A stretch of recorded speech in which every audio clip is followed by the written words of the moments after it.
Welcome to Instatips by दोस्त coach Rajiv Khurana. Happy customers A to Z की इस series में आज का हमारा अल्फ़ाबेट है एक्स फॉर एक्सप्रेशंस। ज़रा सोचिए, आप कस्टमर की तरफ कोई एक्सप्रेशन ही कभी ना दें, कोई कम्युनिकेशन ही ना दें, तो कस्टमर आपसे इंटरेक्ट कैसे करेगा, आपके प्रोडक्ट के बारे में कैसे समझेगा, आपकी सर्विस की क्वालिटी को कैसे समझेगा और खुश कैसे रहेगा। हमें ख़ास तौर से 3 चीज़ों पे तवज्जो देनी बहुत ज़रूरी होगी जब भी आप कस्टमर के साथ इंटरेक्ट करें, चाहे आप प्रोडक्ट सेलर हो या सर्विस प्रोवाइडर। पहला, वर्बल, आपके शब्द कैसे हैं। दूसरा, वोकल, आप उन शब्दों को कन्वे कैसे करते हैं। तीसरा, विजुअल, अपने आप को एक्सप्रेस करते हुए आप दिखते कैसे हैं। Verbal, vocal and visual. अब ज़रा सोचिए, एक ज़माना था जब मैं ट्रैवल किया करता था और होटल के दरवाजे के पीछे बड़े स्ट्रिक्ट रूल्स एंड रेगुलेशंस किसी वकील द्वारा बनाए हुए रखे जाते थे। आज भी कई जगह मिलते हैं। अक्सर वेबसाइट्स के ऊपर भी खूब ज़बरदस्त लीगल लैंग्वेज में बनी हुई सब चीज़ें रखी जाती हैं, एज इफ कस्टमर पढ़ेगा, समझेगा, तभी आपके साथ डील करेगा। लेकिन इसे हम अपने आप को सेफगार्ड करने की बात करते हैं। मैं लीगल लैंग्वेज के बिल्कुल ख़िलाफ़ नहीं हूँ, ज़रूरी है, लेकिन ज़रा साथ में आप उसको एक सिंपल तरीके से कन्वे कर दें, in a more friendly manner, in a language which the person can understand, makes more sense. I am a law graduate, but मैं ये मान के चलता हूँ कि अगर आपका एक्सप्रेशन प्योरली लीगलिस्टिक हो जाएगा, it can put off people. So therefore what is important is how do we make the customer at ease and through our expression make him comfortable and happy।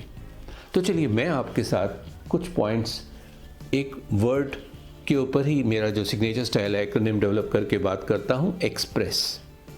तो पहला alphabet है ई, enthusiasm and energy. आपकी भाषा, आपकी conviction और आपकी communication में कितना एंथुजियाज्म है, कितनी एनर्जी है, ज़रा इसका जायज़ा लीजिए। दूसरा, एक्स, एक्साइटमेंट टू सर्व। क्या आप शब्दों के माध्यम से अपने आप को बांध रहे हैं, अपने आप को प्रोटेक्ट कर रहे हैं, या एक्चुअल में आप you are excited to serve your customer. तीसरा, P, polite and assertive. Polite होना बड़ा ज़रूरी है, लेकिन इसका मतलब ये नहीं कि कोई भी कस्टमर आपका एडवांटेज ले ले, इसलिए असर्टिव बनिए। सबमिसिव और एग्रेसिव बनने से कुछ नहीं मिलने वाला, इसलिए असर्टिव होना ज़रूरी है। चौथा, R, read more, learn more, copy from others. आज इंटरनेट पे सब कुछ अवेलेबल है, ज़रा पढ़िए तो सही, दूसरों का देखिए तो सही। यूट्यूब के कुछ वीडियोस देखिए, किस तरह से ऑर्गेनाइजेशंस, छोटे और बड़े बिजनेसेस अपने आप को एक्सप्रेस कर रहे हैं, सीखिए। और थोड़ा सा कॉपी तो चल सकता है without infringing the copyrights of any organisation. उनसे इंस्पायर होइए और अपने हिसाब से चीज़ों को अडॉप्ट कीजिए। Next is E, embrace multiple mediums. सिर्फ एक तरीके से बात नहीं होगी, अब सिर्फ रिटन डॉक्यूमेंट की बात नहीं है, अब आप इलेक्ट्रॉनिक माध्यम से किस तरह से चीज़ें कम्युनिकेट करते हैं और किस किस सोशल मीडिया को यूज़ करते हुए कम्युनिकेट करते हैं, ये सब वाइटल है। And then S, set up smart hotline.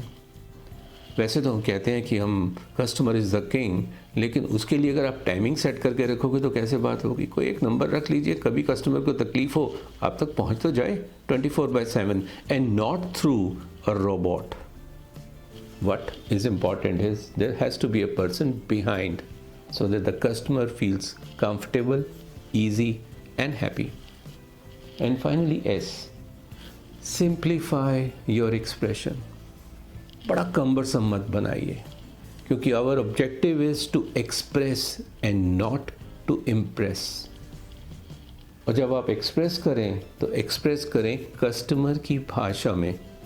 ऐसा ना हो कि एक हाईवे के ऊपर बड़े बड़े बिलबोर्ड्स बने होते हैं और इंग्लिश में ट्रक ड्राइवर्स के लिए लिखा जाता है। इतनी स्पीड से ट्रक चल रहा है, वो वहाँ पर रुक कर पहले इंग्लिश में पढ़ेगा, उसको समझेगा और आगे बढ़ेगा।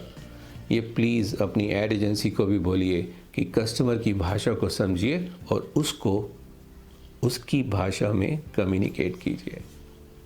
ध्यान रखिएगा इस चीज़ को। तो देखते रहिए इंस्टाटिप्स बाय दोस्त कोच राजीव खुराना। हमें शेयर कीजिए, हमें लाइक कीजिए, हमें सब्सक्राइब कीजिए और अपना रिश्ता हमारे साथ बनाए रखिए। नमस्ते।